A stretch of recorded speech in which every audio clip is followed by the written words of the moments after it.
इश्क बगावत, दिल संभल जा जरा। Episode number 6। अब तक आपने पढ़ा। आकृति ने रुद्रांशी को बिस्तर पर बैठाया और खुद दरवाज़ा बंद करके दरवाजे पर खड़ी हो गई। रुद्रांशी को कमरे में बंद करके आकृति दरवाजे पर खड़ी हो गई।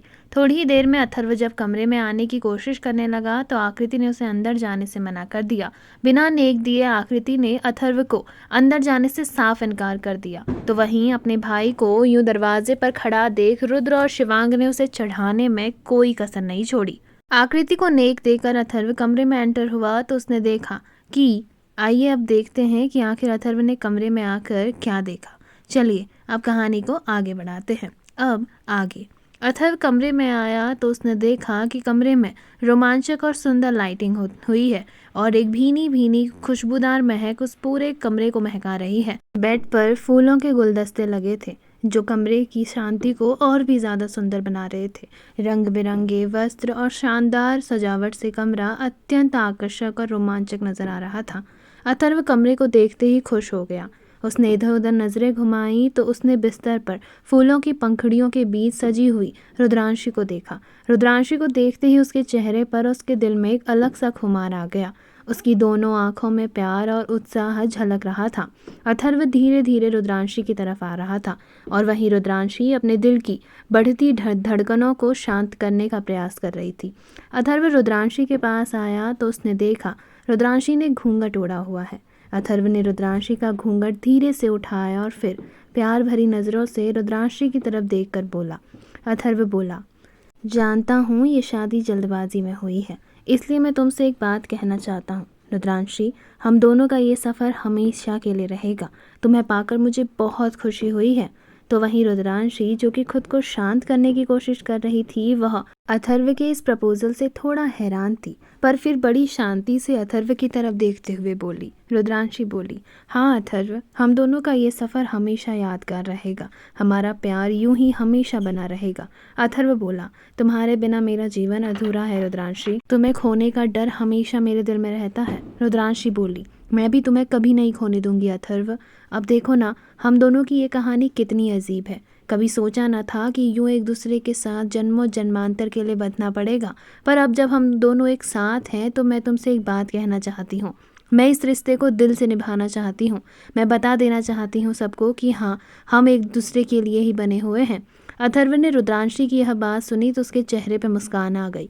अथर्व रुद्रांशी से बोला। अथर्व बोला, रुद्रांशी, तुम्हारे साथ हर पल बिताना मेरे लिए स्वर्ग है।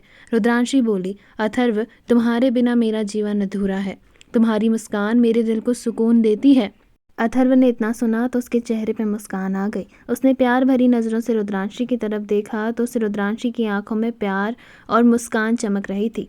अथर्व ने प्यार से रुद्रांशी के गालों को सहलाया और कहा, तुम्हारी खूबसूरती ने मुझे तब से मेरे इस दिल से बगावत करना शुरू कर दिया है जब से मैं तुम्हें पहली बार देखा था।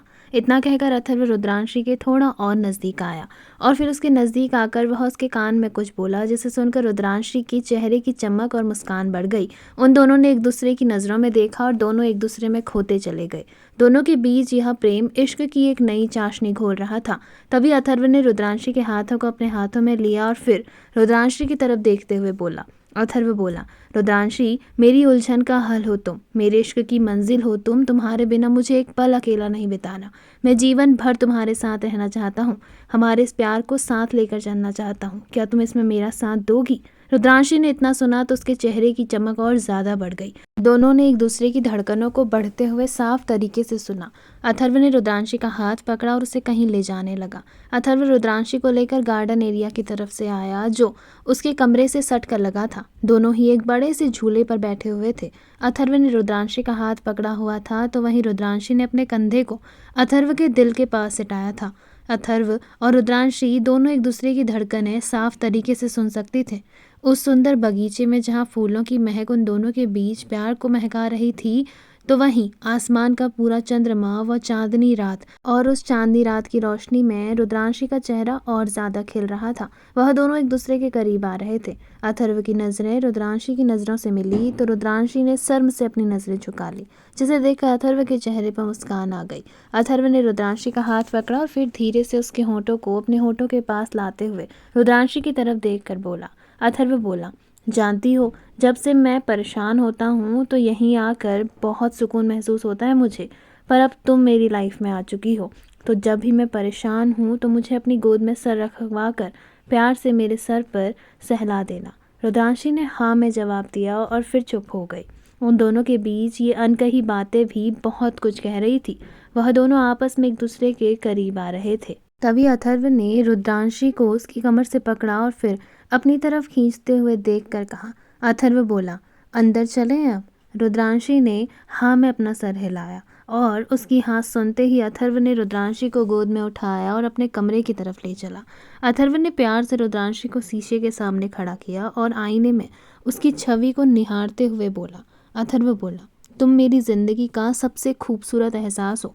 तो वहीं रुद्रांशी अथर्व की बात का जवाब देते हुए बोली। रुद्रांशी बोली, अगर मैं तुम्हारे लिए तुम्हारी ज़िंदगी का सबसे खूबसूरत एहसास हूँ तो अथर्व मेरे लिए तुम्हारा साथ और तुम्हारा होना मेरी ज़िंदगी का वह एहसास, वह खुशी और वो हसीन तोहफ़ा है जो भगवान ने मुझे दिया। अथर्व बोला, जानता हूँ रुद्रांशी, हमारी ये शादी किन हालातों में हुई है, लेकिन हालात चाहे कैसे भी हों, मैं पूर्ण रूप से तुम्हारा होना चाहता हूँ। क्या तुम भी हम दोनों का जो ये सफ़र अभी तक अधूरा है इसे पूरा करना चाहती हो? क्या हमारे प्यार को हमेशा के लिए एक बनाना चाहती हो? रुद्रांशी ने इतना सुना तो उसके चेहरे पे मुस्कान और शर्म से गाल लाल हो गए। रुद्रांशी ने अपनी आंखें नीची कर ली तो उसे यूं शर्माता देख अथर्व बोला, मुझे तुम्हारी जवाब का इंतज़ार है रुद्रांशी। तभी रुद्रांशी शर्माते हुए अथर्व के गले लग गई और फिर बोली। रुद्रांशी बोली, हमारा प्यार अद्वितीय है अथर्व, तुम्हें पाकर मैं तुम में हमेशा के लिए खो जाना चाहती हूँ। इतना कहकर रुद्रांशी ने शर्म से अपने चेहरे को अथर्व की बाहों में छुपा लिया। अथर्व ने रुद्रांशी के चेहरे को थोड़े से ऊपर उठाया और फिर प्यार से उसकी तरफ देखते हुए उसे निहारने लगा। वहीं रुद्रांशी शर्म के मारे अपनी नज़रें ही नहीं मिला पा रही थी। उसने अपनी आंखें बंद कर रखी हुई थी। तो वहीं अथर्व के कहने पर रुद्रांशी ने अपनी आंखें खोली तो उसकी आंखें शर्म और प्यार से अथर्व को निहारने लगी। अथर्व ने रुद्रांशी को गोद में उठाया और बिस्तर पर प्यार से लिटा दिया। वह दोनों धीरे धीरे एक दूसरे के करीब आते जा रहे थे। इस समय उन दोनों के बीच चंद दूरियों का फासला था। अथर्व और रुद्रांशी के होंठों के बीच का ये फासला उन दोनों को बहका रहा था। धीरे धीरे वह दोनों एक दूसरे में समाते जा रहे थे। तभी अथर्व रुद्रांशी की खूबसूरती की तारीफ करते हुए बोला। अथर्व बोला, तुम्हारी ये खूबसूरती को देखकर मैं हर बार दंग रह जाता हूँ। तुम्हारे चेहरे पर ये मुस्कान, आंखों में ये चमक, सब कुछ मुझे दीवाना बना देता है रुद्रांशी। रुद्रांशी अथर्व के द्वारा उसकी यूँ तारीफ करता देख शर्माते हुए बोली, तुम भी ना हर बार मुझे परेशान करते हो और फिर इतनी अच्छी अच्छी बातें करते हो कि मैं अपने आप को तुम्हारे और करीब आने से रोक नहीं पाती। अथर्व ने जब यह सुना तो उसके चेहरे पर मुस्कान आ गई। एक दूसरे के होंठों से अपने होंठों को सटाते हुए दोनों ही पूर्ण रूप से आज एक दूसरे के हो चुके थे और चांदनी रात उन दोनों के इस एक हुए प्रेम के पूर्ण रूप से गवाह बनी थी। आसमान में तारे और चंद्रमा उन दोनों के नव जीवन की शुरुआत में मानो झूम उठे थे। रात के अंतिम प्रहर तक वह दोनों एक दूसरे के बीच हो रही प्रेम क्रीड़ा में मग्न थे। जब थक हार कर दोनों एक दूसरे की बाहों में सो गए तो उनके चेहरे पर एक अलग ही चमक थी। रात और गहरी होती चली गई और फिर एक पल ऐसा आया जब सूर्य की पहली किरण ने आसमान से रात को धीरे धीरे हटा दिया। धीरे धीरे सुबह होती जा रही थी और ये नई सुबह बहुत से लोगों की ज़िंदगी में नई कहानी लिखने वाली थी। सूरज निकल चुका था, सुबह हो चुकी थी। रोज़ सुबह जल्दी उठने वाली रुद्रांशी आज 7 बजे उठी। अचानक उसकी नींद 7 बजे खुलने से रुद्रांशी हड़बड़ा उठी। उसके यूं हड़बड़ाने से अथर्व भी उठ गया। अथर्व रुद्रांशी की तरफ देखते हुए बोला, गुड मॉर्निंग जान। रुद्रांशी मुस्कुराते हुए बोली, गुड मॉर्निंग। अथर्व बोला, पर तुम इतनी जल्दबाजी क्या कर रही हो? अभी तो सुबह हुई है, अभी मत जाओ ना मुझे छोड़कर। रुद्रांशी बोली, जनाब सुबह हो गई है और देखिए 7 बज चुके हैं। बाकी सब लोग भी उठ गए होंगे। क्या कहेंगे वो मेरे बारे में कि नई दुल्हन है और देखो 7 बजे तक सो रही है। आप एक काम करिए, जल्दी से उठिए, मैं तब तक फ्रेश होकर आती हूँ। इतना कहकर रुद्रांशी ने अपने बैग से अपने कपड़े निकाले और सीधे बाथरूम की तरफ जा ही रही थी कि तभी अथर्व ने बीच रास्ते में उसे रोका और कहा, एक मिनट, ऐसे कैसे जा सकती हैं आप? पहले हमारी गुड मॉर्निंग स्वीट तो देते जाइए। रुद्रांशी बोली, अच्छा बड़े शैतान हो रहे हैं आप। देखिए रास्ता छोड़िए हमारा, वैसे भी बहुत देर हो चुकी है। रुद्रांशी ने इतना कहने पर अथर्व ने उसकी कमर को चारों तरफ से लपेट लिया और उसे अपनी तरफ खींचते हुए कहा, ऐसे तो हम आपको जाने नहीं देंगे। चलो एक काम करते हैं, वैसे भी देर हो चुकी है तो दोनों साथ नहाते हैं, पानी भी बचेगा, टाइम भी कम लगेगा। अथर्व ने इतना कहा ही था कि रुद्रांशी कुछ कहती। उससे पहले अथर्व ने रुद्रांशी को गोद में उठा लिया और सीधे बाथरूम की तरफ ले चला। अथर्व ने शावर ऑन किया और पानी उन दोनों के ऊपर गिरने लगा।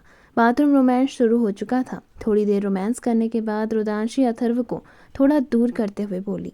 रुद्रांशी बोली, आपका बस चले तो आप पूरा दिन बाथरूम में गुजार दें। हटिए, जाने दीजिए, हमें तैयार होना है। इतना कहकर रुद्रांशी ने बाथरूम से निकलकर बाहर आ गई। उसने अपने गीले बालों को हेयर ड्रायर से जल्दी से सुखाया और फिर जल्दी से साड़ी पहनकर तैयार होने लगी। रुद्रांशी ने इस समय हल्के लाल रंग की साड़ी पहनी हुई थी जिस पर पतला सा बॉर्डर था।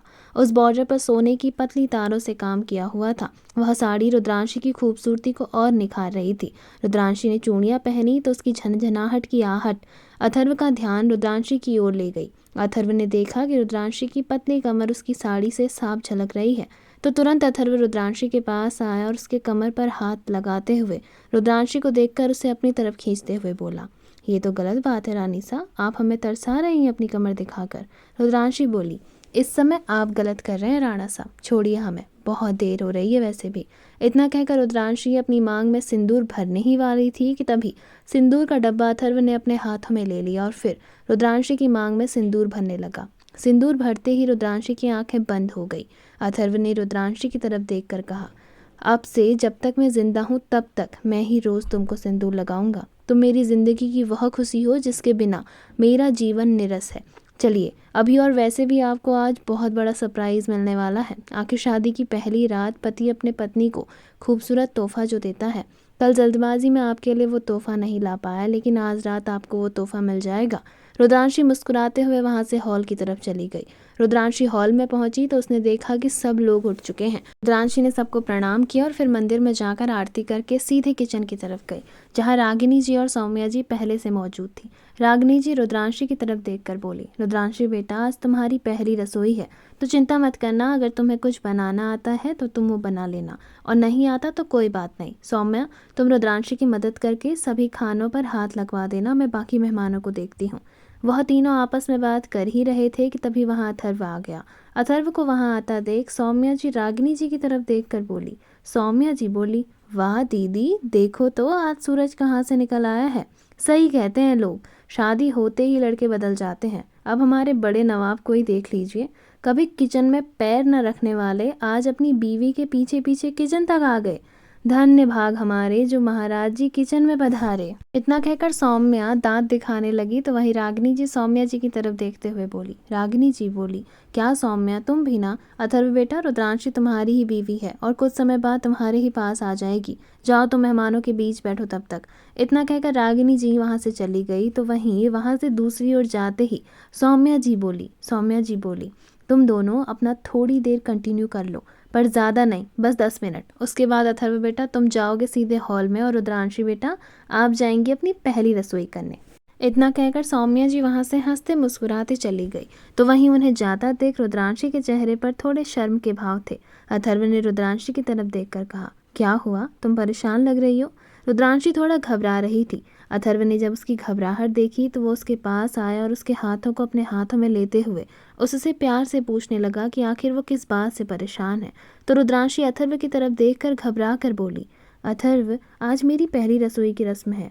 ऐसा नहीं है कि मुझे खाना बनाना नहीं आता, पर मैं थोड़ा डर रही हूँ। अगर मुझसे कोई गलती हो गई तो बहुत सारे मेहमान आए हुए हैं, सबके सामने इंसल्ट हो जाएगी। सब क्या कहेंगे कि आपकी वाइफ को खाना बनाना भी नहीं आता। अथर्व ने यह सुना तो उसके चेहरे पे थोड़ी सी मुस्कान आ गई। अथर्व रुद्रांशी की तरफ देखकर प्यार से बोला, रुद्रांशी डरो मत, खाना बनाना इतना भी टफ नहीं है, और अगर तुम्हें नहीं आता तो कोई बात नहीं, छोटी माँ है ना, वो तुम्हारी मदद कर देंगी। रुद्रांशी बोली, मुझे खाना बनाने में कोई प्रॉब्लम नहीं है, खाना बनाना मुझे आता है, लेकिन मैं थोड़ा घबरा रही हूँ, मेरे लिए सब कुछ नया नया लग रहा है। अथर्व बोला, जानता हूँ, पर तुम चिंता मत करो, मुझे यकीन है तुम सब कुछ अच्छे से कर लोगी। रुद्रांशी ने एक लंबी गहरी सांस ली और फिर अथर्व की तरफ देखते हुए बोली, तुम्हें कुछ खास पसंद है मीठे में? अगर है तो बता दो, मैं वही बनाऊंगी। तो वहीं अथर्व मुस्कुराते हुए बोला, तुम्हारे हाथ का बना हुआ कुछ मीठा खाना मुझे सब चलेगा, क्योंकि उसमें तुम्हारे हाथों का स्वाद और तुम्हारी महक होगी, और तुम्हारी वो खुशी होगी जो तुमने मेरे लिए बनाए खाने को बनाते समय अपने दिल में बसाई होगी।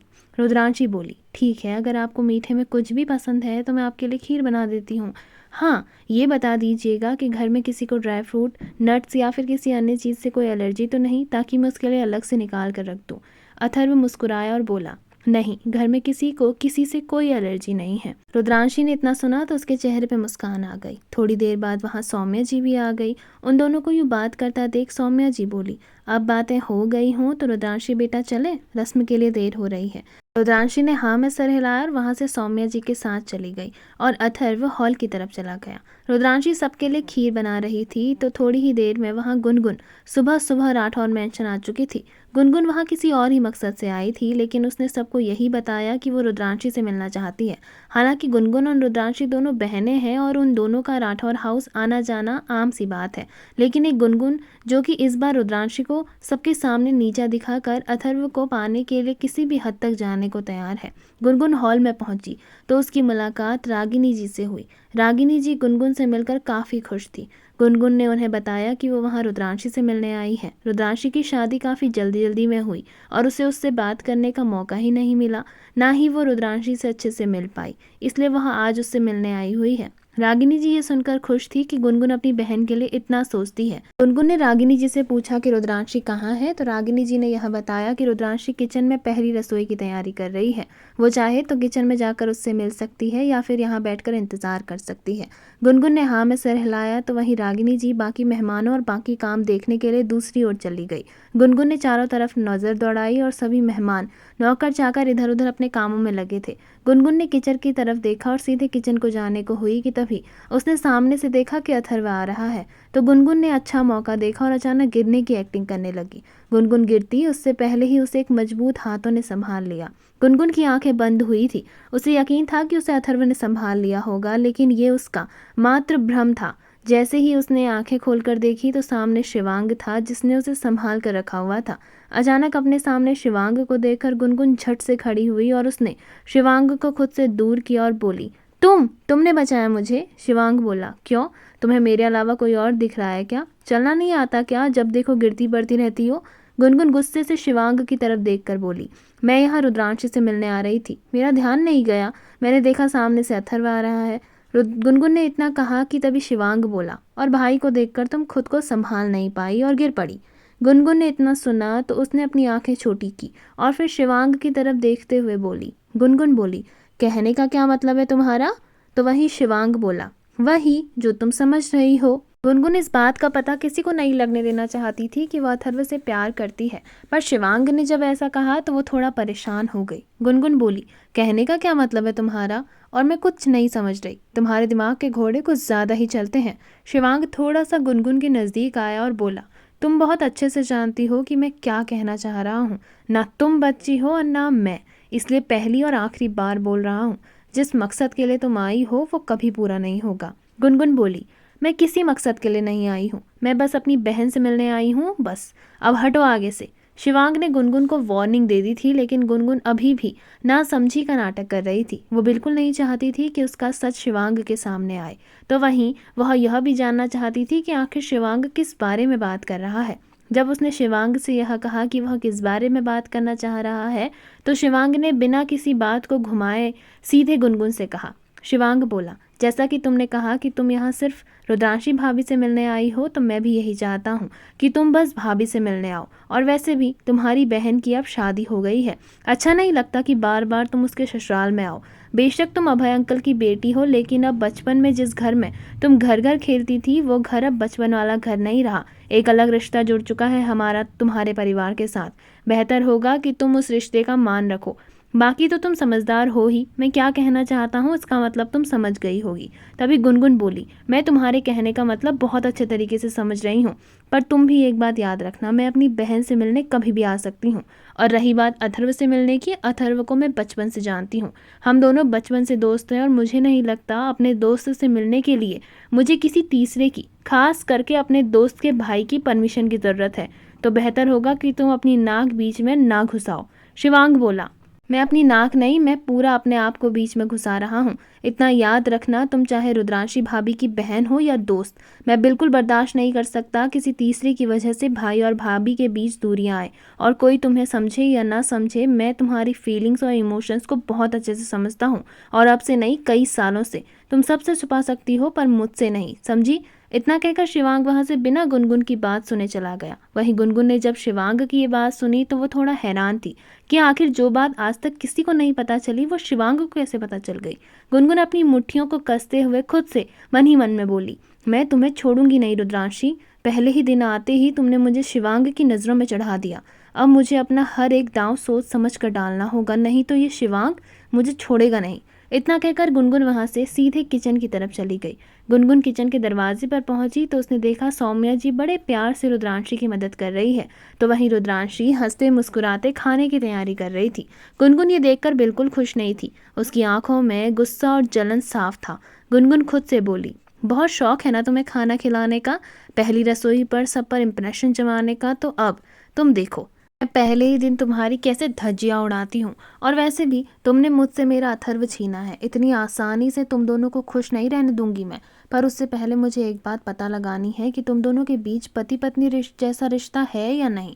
वैसे भी जहाँ तक मुझे लगता है तुमने शादी करने के पीछे ज़रूर कोई अथर्व की चाल होगी। अथर्व बिना किसी मतलब के कोई काम नहीं करता, तो मुझे नहीं लगता कि अब तक तुम दोनों के बीच कुछ हुआ होगा। खुद से बातें करते करते गुनगुन के चेहरे पर एक अजीब सी क्रीपी स्माइल आ गई। उसे दरवाजे पर देख सौम्या जी मुस्कुराते हुए बोली, अरे गुनगुन बेटा तुम कब आई और दरवाजे पर क्यों खड़ी हो? अंदर आओ ना बेटा। गुनगुन मुस्कुराते हुए अंदर आई और उसने सौम्या जी को प्रणाम किया। सौम्या जी गुनगुन की तरफ देखते हुए बोली।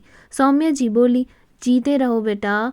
देखो आज रुद्रांशी की पहली रसोई है और रुद्रांशी ने अथर्व की फेवरेट डिश बनाई हुई है। इतना सुनते ही रुद्रांशी के चेहरे पर शर्म से एक नूर आ गया, तो वहीं उसे शर्माता देख सौम्या जी बोली, क्या बात है रुद्रांशी, तुम तो कुछ ज़्यादा ही शर्मा रही हो। तभी रुद्रांशी बोली, क्या छोटी माँ आप भी ना।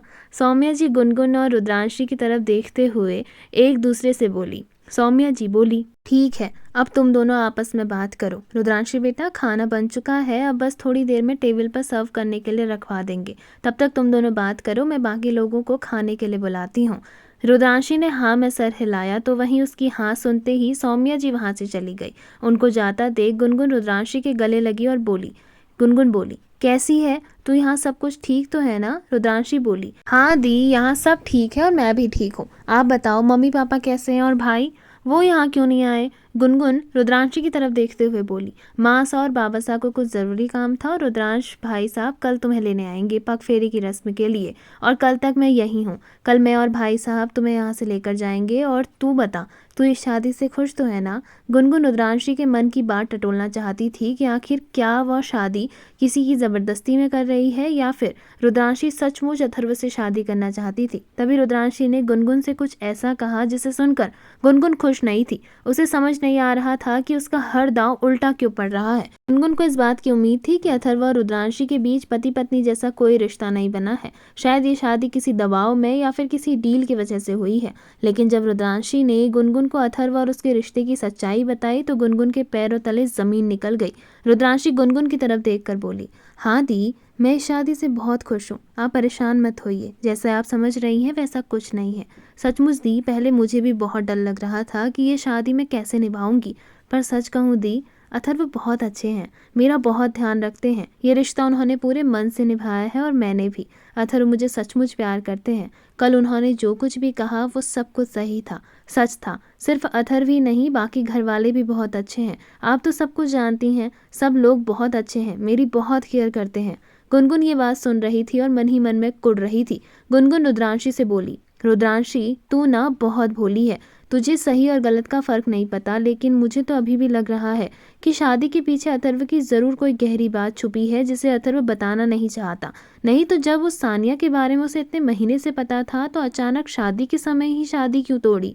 वो चाहता तो तुमसे शादी सबके सामने और बड़ी शान से रिश्ता तय करने के बाद कर सकता था। तुम ही सोचो आखिर ऐसा उसने क्यों किया होगा। तो वहीं गुनगुन ने ये कहने पर रुद्रांशी अथर्व का साइड लेते हुए बोली, दी क्या पता उनकी कोई मजबूरी रही हो, और वैसे भी अब तो शादी हो गई, अब सानिया क्या, कोई भी कुछ नहीं कर सकता। मैं अपने और अथर्व के बीच किसी को नहीं आने दूंगी। वो मेरे पति हैं, मेरा सुहाग, और एक सुहागन अपने सुहाग को बचाने के लिए कुछ भी कर सकती है। खैर आप वो सब छोड़िए। माँ बोल रही थी कि आप कुछ परेशान लग रही हैं। कल रात से क्या हुआ? सब ठीक तो है ना? कहीं आपके उस सपनों के राजकुमार ने कुछ गलत तो नहीं कर दिया आपके साथ?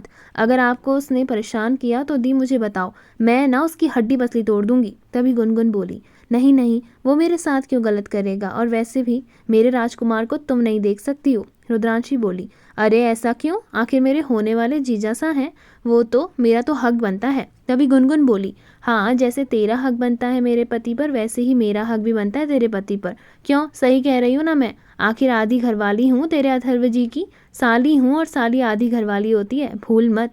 तभी दरवाजे पर एक आवाज़ आई, जिसे सुनकर गुनगुन और रुद्रांशी का ध्यान उस आवाज़ की ओर गया। उन दोनों ने मुड़कर देखा तो सामने खड़े इंसान को देखकर वो थोड़ा चौंक गई। गुनगुन रुद्रांशी से उसके और अथर्व के बीच के रिश्ते का सच जानना चाहती थी। गुनगुन रुद्रांशी से हंसी ठिठोली कर रही थी कि तभी दरवाजे पर उन्होंने एक आवाज़ सुनी। उन्होंने उस ओर मुड़कर देखा तो सामने अथर्व खड़ा था। अथर्व गुनगुन और रुद्रांशी के पास आया और गुनगुन की तरफ देखकर बोला। अथर्व बोला, तुम्हारी बात बिल्कुल गलत है गुनगुन, कि साली आधी घरवाली होती है। पर यह बात तब लागू होती जब रुद्रांशी की कोई छोटी बहन होती। तुम तो रुद्रांशी की बड़ी बहन हो, तो रिश्ते में मैं तुम्हारा दामाद हुआ और तुम बड़ी बहन माँ समान होती है, तो तुम हमेशा मेरे लिए इसी रिश्ते के हिसाब से रहोगी।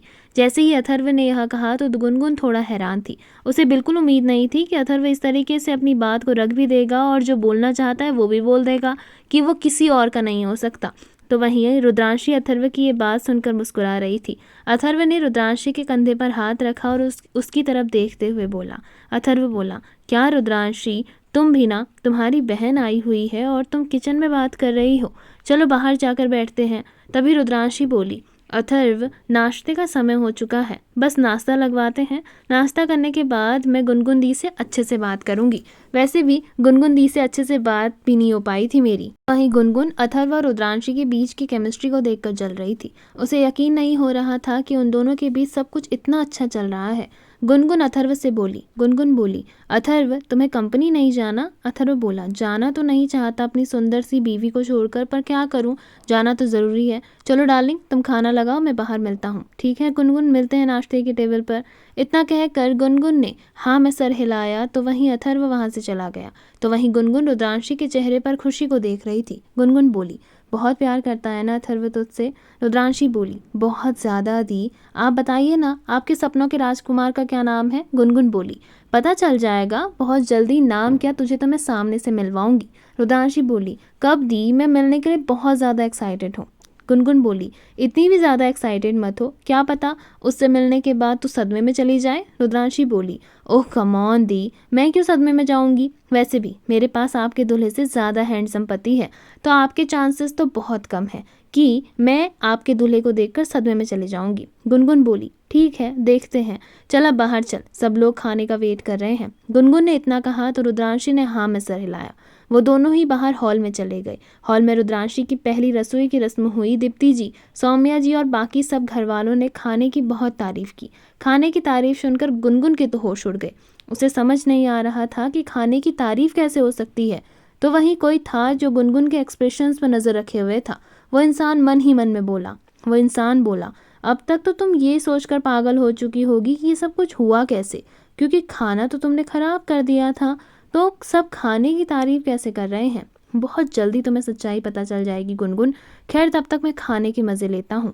इतना कहकर वो इंसान कटोरे में दूसरी बार खीर लेकर मज़े से खाने लगा। तो वहीं गुनगुन ये सोच सोच कर परेशान हो रही थी कि खीर में तो उसने मौका देखकर नमक मिला दिया था, तो अचानक से खीर का टेस्ट इतना अच्छा कैसे हो गया। गुनगुन ने बाउल में रखी खीर को कटोरे में डाला और एक चम्मच खीर लेकर अपने मुंह में डाल दी। खीर का स्वाद चखते ही गुनगुन के तो होश उड़ गए, क्योंकि ये खीर तो वो थी ही नहीं जो उसने बिगाड़ी थी, बल्कि ये खीर तो दूसरी खीर थी। उसे समझ नहीं आ रहा था कि अचानक से ये सब कैसे हो गया, खीर बदल कैसे गई। वो ये सब सोच ही रही थी कि तभी टेबल पर सबके हंसने मुस्कुराने की आवाज़ सुनाई दी। सबका ध्यान उस ओर गया तो उसने देखा कि दादी जी रुद्रांशी को पुश्तैनी हार दे रही है। वो हार देखकर तो गुनगुन की आंखें बड़ी हो गई। वो मन ही मन में रुद्रांशी से और ज़्यादा नफरत करने लगी। गुनगुन खुद से बोली, इस हार पर मेरा हक था रुद्रांशी, तूने मुझसे मेरा हक छीन लिया। मैं तुझसे तेरे सारे रिश्ते छीन लूँगी। ये सब जो लोग तेरी इतनी तारीफ़ कर रहे हैं ना, देखना मैं इन सबको तेरे खिलाफ खड़ा कर दूंगी। सभी लोगों ने रुद्रांशी को कुछ न कुछ दिया, तो वहीं सभी लोगों से कुछ न कुछ गिफ्ट लेकर रुद्रांशी के चेहरे पर मुस्कान थी।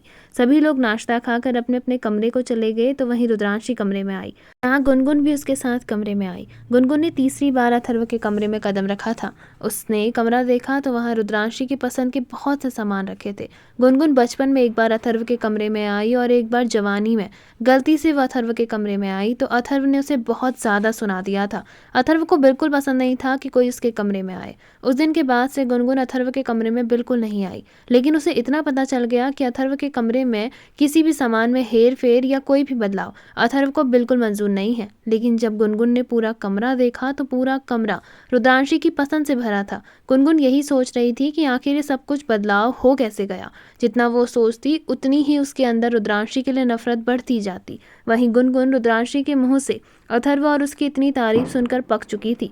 गुनगुन उन दोनों के बीच गलतफहमियां पैदा करने आई थी, लेकिन अब उसे लग रहा था कि वो इतनी आसानी से अपने मकसद में कामयाब नहीं हो पाएगी, क्योंकि रुद्रांशी उसकी बातों में नहीं आने वाली। रुद्रांशी सबसे ज्यादा भरोसा अथर्व पर करती है। अब गुनगुन को कुछ ऐसा करना पड़ेगा जिससे रुद्रांशी का भरोसा हमेशा हमेशा के लिए अथर्व से उठ जाए, जिसके लिए खतरनाक प्लान उसके दिमाग में काम करने लगा था। गुनगुन वहां से उठी और रुद्रांशी की तरफ देखकर बोली। गुनगुन बोली, रुद्रांशी, मैं टेरेस पे जाना चाहती हूँ, तू थोड़ी देर यहाँ बैठ। इतना कहकर गुनगुन वहां से चली गई, लेकिन उसके दिमाग में कुछ तो पक रहा था जिसकी खबर सिर्फ उसे थी।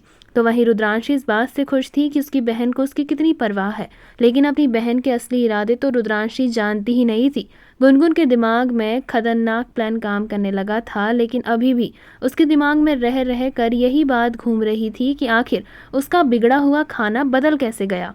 वो फिर से किचन में गई तो उसने देखा वहाँ सभी लोग कामों में लगे हुए हैं, तो वो उल्टे पैर ही अपने रूम की तरफ आ गई, जो गेस्ट रूम गुनगुन को दिया गया था। गुनगुन उस रूम में पहुंची तो उसने देखा कि टेबल पर एक कटोरी खीर रखी हुई है।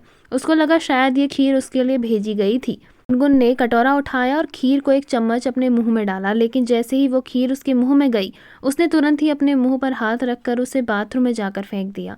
गुनगुन का पूरा मुंह कसैला हो चुका था। गुनगुन अपने मुंह को साफ करके कमरे में पहुंची तो उसने देखा और फिर उस खीर की तरफ देखकर बोली, ये खीर अचानक से इतनी कड़वी कैसे हो गई? इसमें तो पूरा नमक ही भरा हुआ है। वो खुद से इतना बोल ही रही थी कि तभी पीछे से एक आवाज़ आई।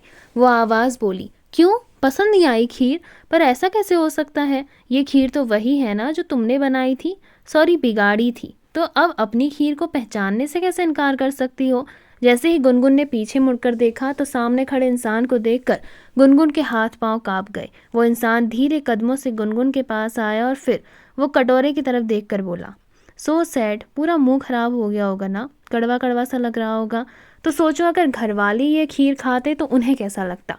खैर इसमें सोचना क्या, तुम्हें तो रिजल्ट पता ही था, तभी तो तुमने खीर खराब करने के लिए खीर में नमक मिला दिया। गुनगुन बोली, क्या बकवास कर रहे हो तुम? वह आदमी बोला, सही बोल रहा हूँ मैं, बिल्कुल सच, बकवास तो बात कोई है ही नहीं इसमें। गुनगुन उस आदमी को इग्नोर करते हुए बोली। गुनगुन बोली, मुझे तुमसे बात नहीं करनी है और मुझे नहीं पता कि तुम किस बारे में बात कर रहे हो। इससे पहले कि मैं शोर मचाकर सबको बुलाऊं, निकल जाओ मेरे कमरे से। इतना कहकर गुनगुन चीखने ही वाली थी कि तभी सामने खड़े उस इंसान ने गुनगुन के मुंह को बंद कर दिया और फिर गुनगुन से बोला। वह इंसान बोला, अपना मुंह बंद रखो, वरना जो तुमने खीर बिगाड़ी थी ना, उसका एक सॉलिड प्रूफ है मेरे पास। अगर दोबारा चिल्लाने की कोशिश की तो फिर ये प्रूफ मेरे पास भी रहेगा, इसकी कोई गारंटी नहीं है। इतना कहकर उस इंसान ने गुनगुन के मुंह से अपना हाथ हटा दिया। गुनगुन गुस्से से मुट्ठियों को कसते हुए अपने सामने खड़े उस इंसान को देख रही थी। गुनगुन बोली, वो गलती से गिर गई थी, मैंने जानबूझकर नहीं गिराया था। इतना कहकर गुनगुन चुप हो गई तो वहीं वो सामने खड़ा इंसान अपने फ़ोन में वीडियो चलाते हुए गुनगुन को दिखाने लगा। उस इंसान ने मुस्कुराते हुए गुनगुन की तरफ देखकर कहा, फिर गुनगुन को एक वीडियो दिखाने लगा और वीडियो देखकर तो गुनगुन के होश उड़ गए। गुनगुन को यकीन नहीं हो रहा था कि वो इतनी आसानी से पकड़ी जाएगी। उस वीडियो में गुनगुन खुद सामने से खीर में नमक मिला रही थी और बड़ी खुशी से मिला रही थी। वो इंसान बोला, तुमसे तो गलती से गिर गया था ना नमक, तो तुम इतनी खुशी से मुस्कुराते हुए नमक क्यों डालते हुए दिख रही हो इस वीडियो में?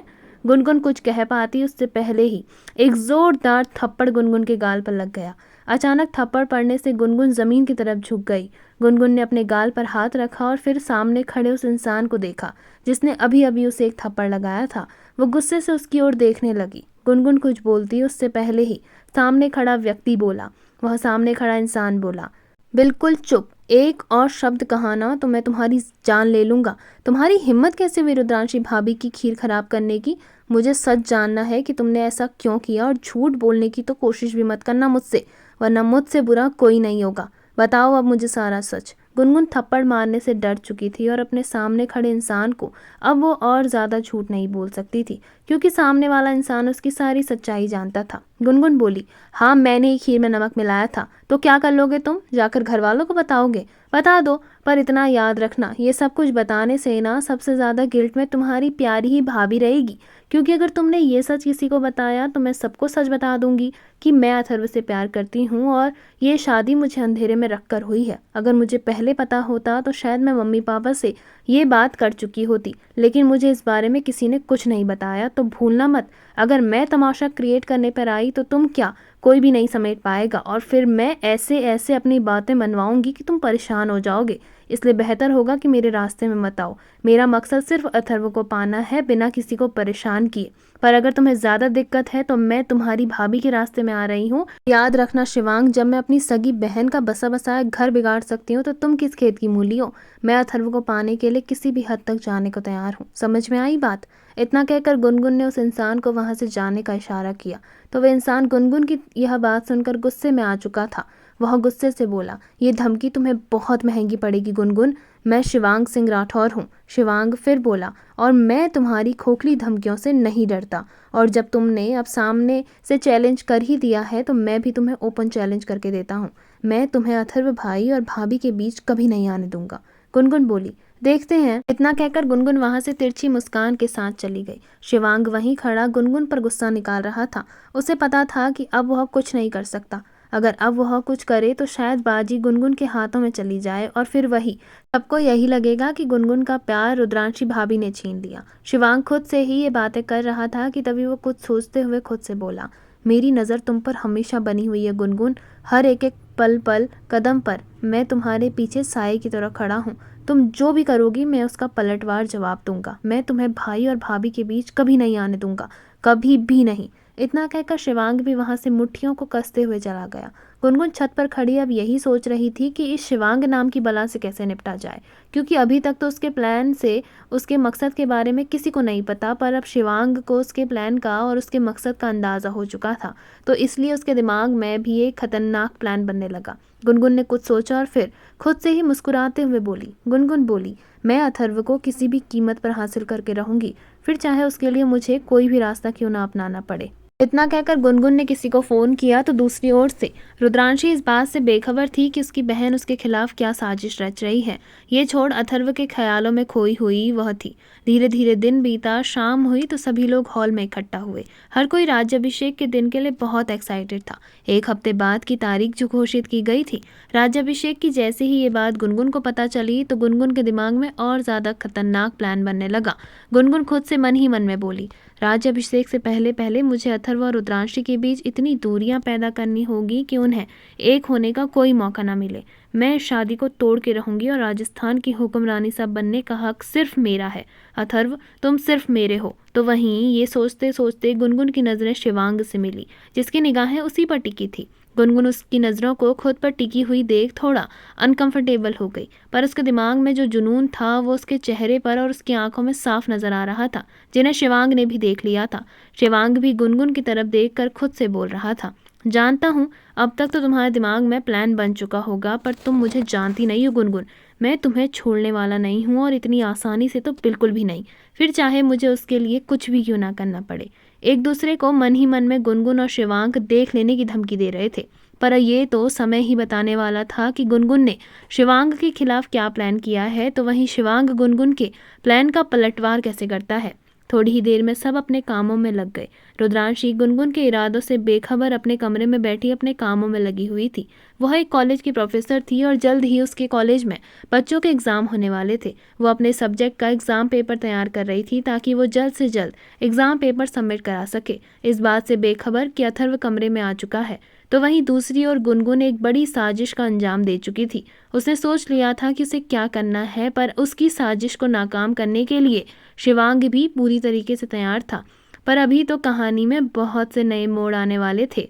दूसरी ओर रुद्रांशी का भाई रुद्रांश, जो कि अभी भी आकृति से नफरत करता था, तो वहीं आकृति रुद्रांश से। पर इन दोनों के बीच में लंदन में ऐसा क्या हुआ कि ये दोनों एक दूसरे की शक्ल भी नहीं देखना चाहते, ये अभी भी राज बना हुआ है। रुद्रांश, जो कि शाम को रुद्रांशी को घर ले जाने के लिए आ चुका था, रुद्रांश रुद्रांशी के ससुराल पहुंचा तो उसका भव्य रूप से स्वागत हुआ।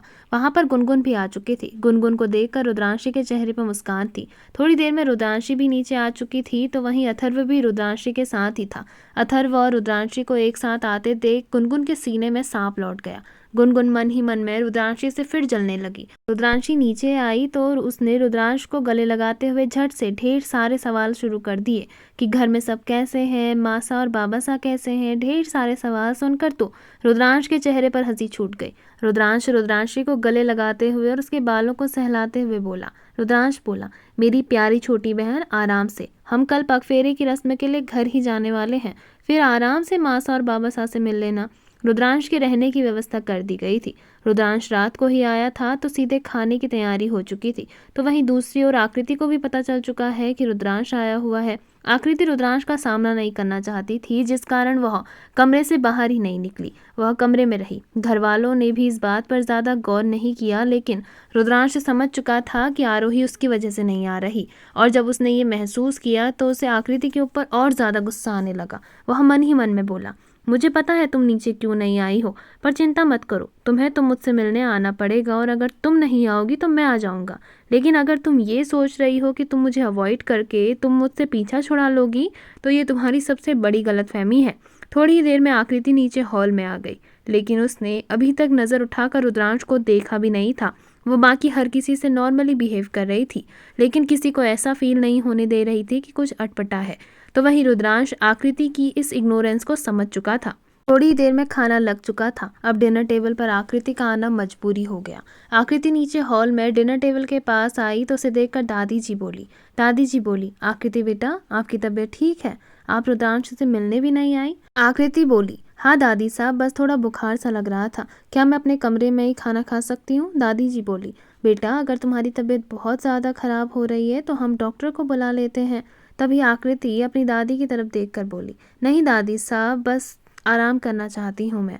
तभी दादी जी बोली, तो बेटा बिना खाए आराम नहीं होता है, आप चिंता मत करिए, हमने आपके लिए सादा खाना बनवाया है, आप वो खाकर दवाई खा लीजिएगा, और अगर ज़्यादा तबीयत खराब हो तो हम आपको डॉक्टर को दिखा लाते हैं या डॉक्टर को घर बुला लेते हैं। आकृति बोली, नहीं दादी, इतनी भी नहीं हो रही, दवाई है मेरे पास, मैं उसे खा लूँगी आराम से, आप चिंता मत करिए। दादी जी बोली, ऐसे कैसे चिंता ना करें, आप हमारी सबसे प्यारी बिटिया रानी हैं। चलिए अब जल्दी से खाना खा लीजिए, उसके बाद आपको दवाई भी खानी है। दादी जी और आकृति के बीच हो रही बातचीत को हर कोई सुन रहा था, लेकिन घर का रिवाज था कि किसी भी बड़े की बात को काटा नहीं जाए। इस कारण कोई भी इस मामले में ज़्यादा बातचीत नहीं कर रहा था। लेकिन आकृति की तबीयत खराब है, ये सुनकर तो रुद्रांश के कान खड़े हो गए। उसे समझ नहीं आ रहा था कि ये क्या हो रहा है, लेकिन अभी भी उसे यही लग रहा था कि आकृति उसे इग्नोर करने के लिए तबीयत खराब होने का बहाना बना रही है। आकृति ने एक नज़र भी रुद्रांश की ओर नहीं डाली, तो वहीं अथर्व की नज़रें रुद्रांश और आकृति पर बनी हुई थी। न जाने क्यों उसे कुछ अलग सा लग रहा था।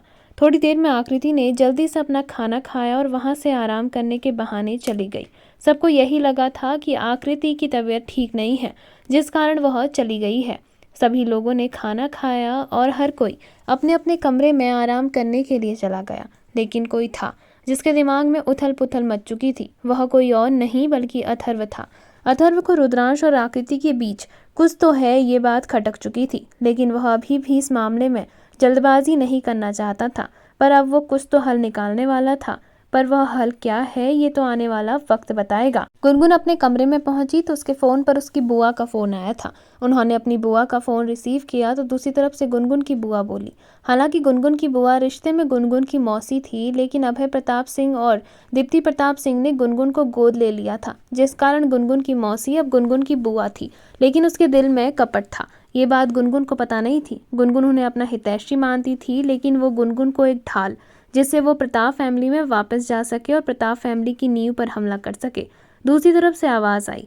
गुनगुन की बुआ बोली, हाँ गुनगुन बेटा बोलो, कैसी हो तुम? मैंने सुना है रुद्रांशी की शादी हो गई, वो भी अथर्व सिंह राठौर से। लेकिन उसकी शादी तो सानिया से होने वाली थी ना? गुनगुन बोली, हाँ बुआ शादी तो हो गई, लेकिन बुआ मुझे धोखा दिया है। आप सच कहती थी, मासा और बाबासा अगर अच्छा सोचेंगे तो सबसे पहले अपने बच्चों का सोचेंगे। नहीं तो वो अथर्व का रिश्ता मेरे लिए भी करवा सकते थे, लेकिन उन्होंने चुना अपनी सगी बेटी को। आप सही कहती थी बुआ। दूसरी तरफ से गुनगुन की बुआ बोली, इसका मतलब क्या तुम अथर्व को पसंद करती हो? गुनगुन बोली, पसंद नहीं बुआ, मैं अथर्व से प्यार करती हूँ, वो भी आज से नहीं, बचपन से। लेकिन उस रुद्रांशी ने मुझे मेरा प्यार छीन लिया। मैं उसे जिंदा नहीं छोड़ूंगी बुआ। पता है बुआ, मैं तो ये बात किसी को बता भी नहीं सकती कि मैं अथर्व से प्यार करती हूँ, पर मासा और बाबासा ने मेरे साथ अच्छा नहीं किया। मेरे ही सामने मेरे प्यार की शादी मेरी छोटी बहन से हो गई। इतना सुनते ही गुनगुन की बुआ के चेहरे पर तो कुटिल मुस्कान आ गई। उनके दिमाग में एक प्लान चलने लगा। वह गुनगुन से मीठी मीठी बातें करने लगी। आखिर क्या प्लानिंग चल रही है गुनगुन की बुआ के दिमाग में? साथ ही में ऐसा क्या करने वाली है गुनगुन अपनी बुआ की बातों में आकर जो बदल के रख देगा इस कहानी का रुख? जानना बेहद दिलचस्प होगा। तो वहीं क्या सचमुच गुनगुन की बुआ बिना किसी फायदे के गुनगुन की मदद करेगी, या फिर गुनगुन की मदद करने के पीछे उनका कोई अपना और ही छुपा हुआ मकसद है? ये तो आने वाला वक्त बताएगा। फिलहाल आपको कहानी का यह भाग कैसा लगा कमेंट सेक्शन में कमेंट करके ज़रूर बताइएगा। वीडियो पसंद आई हो तो वीडियो को लाइक करेगा, शेयर करेगा, कमेंट करिएगा और बेल आइकन दबाकर चैनल को सब्सक्राइब करना ना भूलिएगा, ताकि आप इस कहानी के आने वाले किसी भी भाग को बिना मिस किए आसानी से देख सकें। तब तक के लिए धन्यवाद।